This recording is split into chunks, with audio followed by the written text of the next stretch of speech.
to Srimati Anita Menon, ma'am. Ma'am, can you please tell about what positive experiences or influences have inspired you to pursue your dreams? Thank you. Thank you for the question, and good evening to everyone. And it is indeed an honor and a privilege to be able to address young minds and also, I think, experts in this field. So I would like to thank my young guru and friend Omnathji for this opportunity.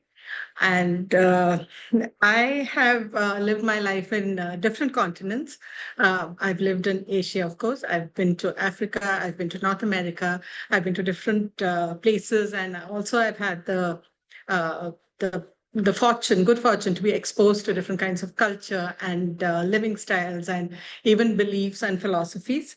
So, coming back to the positive experiences, I think as a child, I was surrounded by very strong women, mostly very powerful and strong women.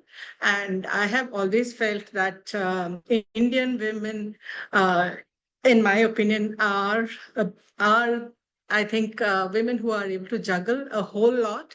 They are the talent is mind-boggling how they are able to manage the home, manage a professional career, be I mean nurture, care for children, all of that, and do it in the most a wonderful and detailed manner. So that has always impressed me. So positive experiences, strong role models, including my mother, my sisters, and my classmates, and all of that. And also, I would say positive experiences. I read a lot of books and poems, and that is also a very beautiful world. As Omnathji had explained, I now work at a school called the Yellow Train School, which has been founded on love for children. This is what it is called.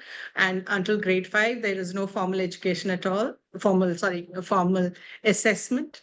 And they are allowed to study whatever they like. And this has been inspired by the book called Toto Chan, in which during the World War II, there is a professor who decides to take some classes.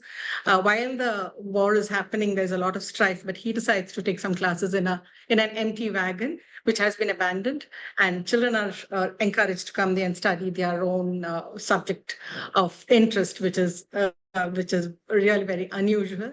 And these children actually went on to become great thinkers of the century.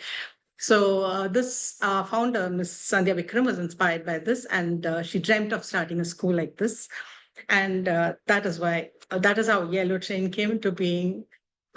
It's a wonderful place, and there we also do we have satsangs where all the teachers come together. There is a sangha in the morning, which I find is a very positive way to begin the day. We sing meditative songs, and we also have some meditative reading.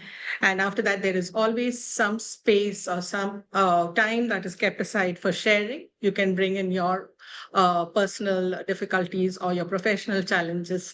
And it is a totally non judgmental space where you don't have to worry about how it's going to be received. And also, we practice deep listening, where mostly you're just heard.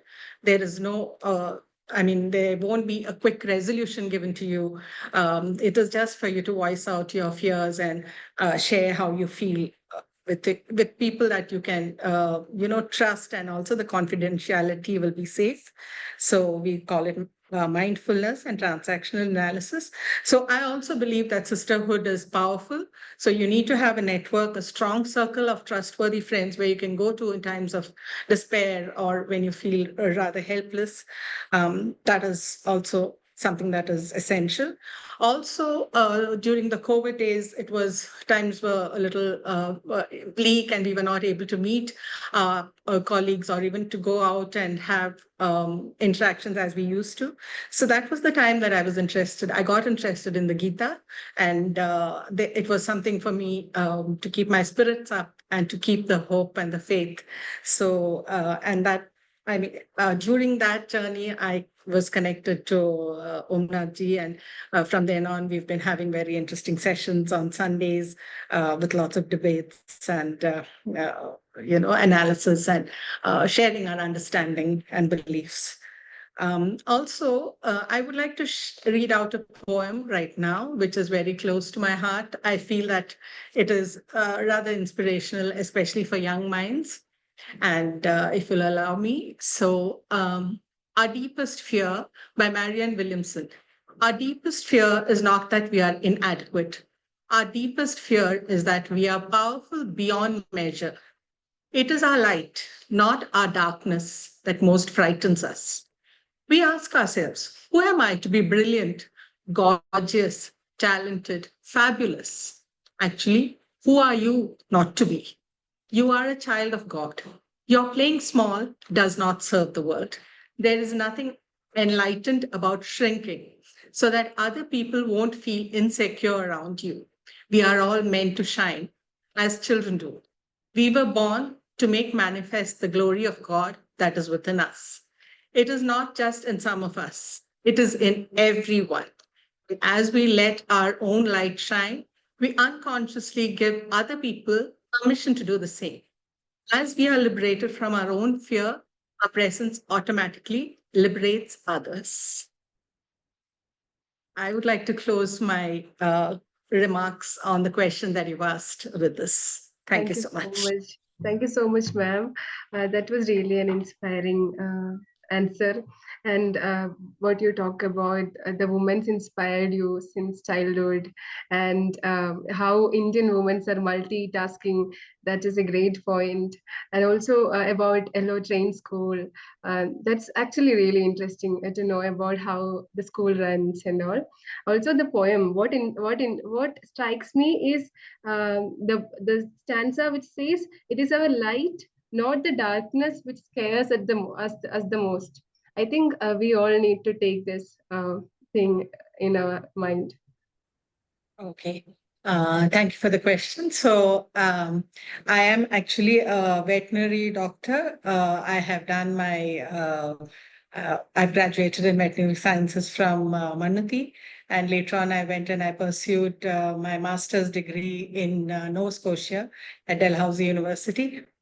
And I have tried my best to not to let go of my career while I was raising my child. I have a son who's now in Canada, much older now, of course.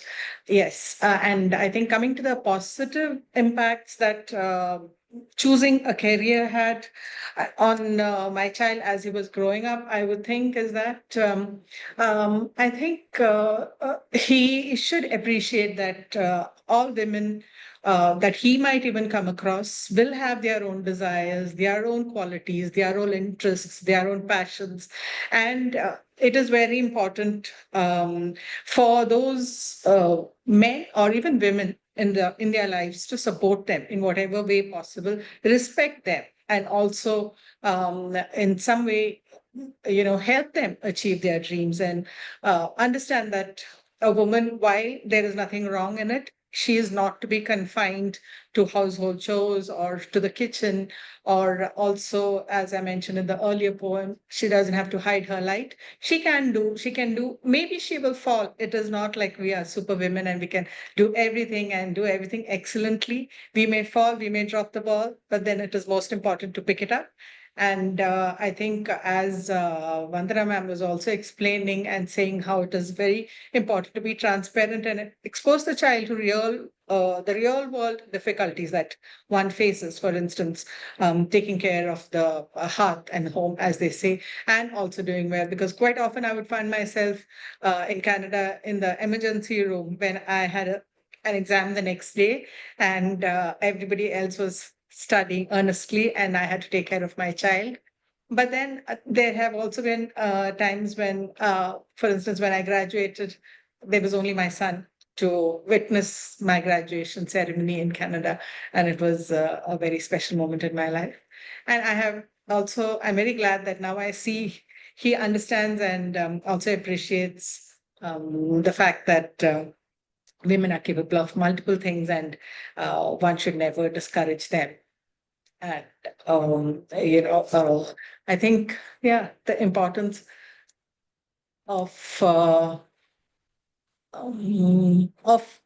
helping them coexist, and also helping them follow their dreams, because I think daring to dream, it is something that each child, each as you come into being and as you grow, you realize there are so many things in this world that you could achieve, and there are certain things that attract you more than the others.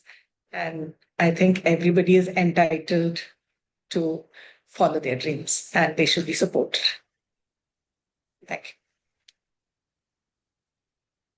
Yeah, that was really yeah, inspiring how your family is supporting you, and also how you managed the academic journey, the long academic journey of being a doctor, and how you pursued your dream and came till now. Hi, yeah, Hello. I'm Aishwarya, working as relationship executive at Outpace Academy.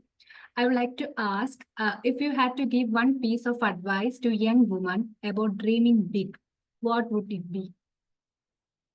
So this question is to Anita ma'am. Thank you for the question. And it has been truly informative and very invigorating discussion today. And I would say, I think Aishwarya is asking me, what advice would I give if someone who is afraid to take the first step towards following her dreams? Yeah, I have found that reading autobiographies really helps. In our school, for instance, we always encourage our children to read powerful autobiographies. For instance, I could speak about the story of a young girl called Anne Frank, who overcomes many, many, many difficulties, and yet. If you read her memoirs, they are so inspiring. Despite having to live in an attic for the entire part of her life when the Nazis had during the Gestapo regime, she is definitely a role model. So I think reading autobiographies like this would definitely encourage people. And these are actually, life journeys that people have undertaken. There is also I Am Malala, the story of the girl who stood up for education and was shot by the Taliban. So that is another very inspiring story, how this girl goes on despite her setback, how she,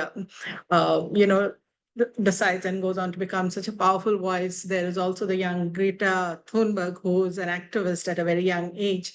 There is also Becoming by Michelle Obama, which is also a very inspiring book, and how she, made the White House a place that was comfortable for people to walk in, especially ladies to walk in. And of course, we have from our times before, probably from history, we have Sarojini Naidu, we have Indira Gandhi, we have so many powerful women. And I would say that it is going to help you if you read autobiographies of these people. Also, listen to life journeys of people you might be meeting. Try to understand their journey. There are so many. We would never know. For instance, today we realize the narratives that were that came up here was so enriching, and then you have so much of respect for these people, and then you also understand it is possible. They have done it, so why should I not do it? So I think learn from interactions and experiences from people around you, and autobiographies and So biographies. much, Thank ma'am. you. Thanks for reminding us of all those inspiring and strong women from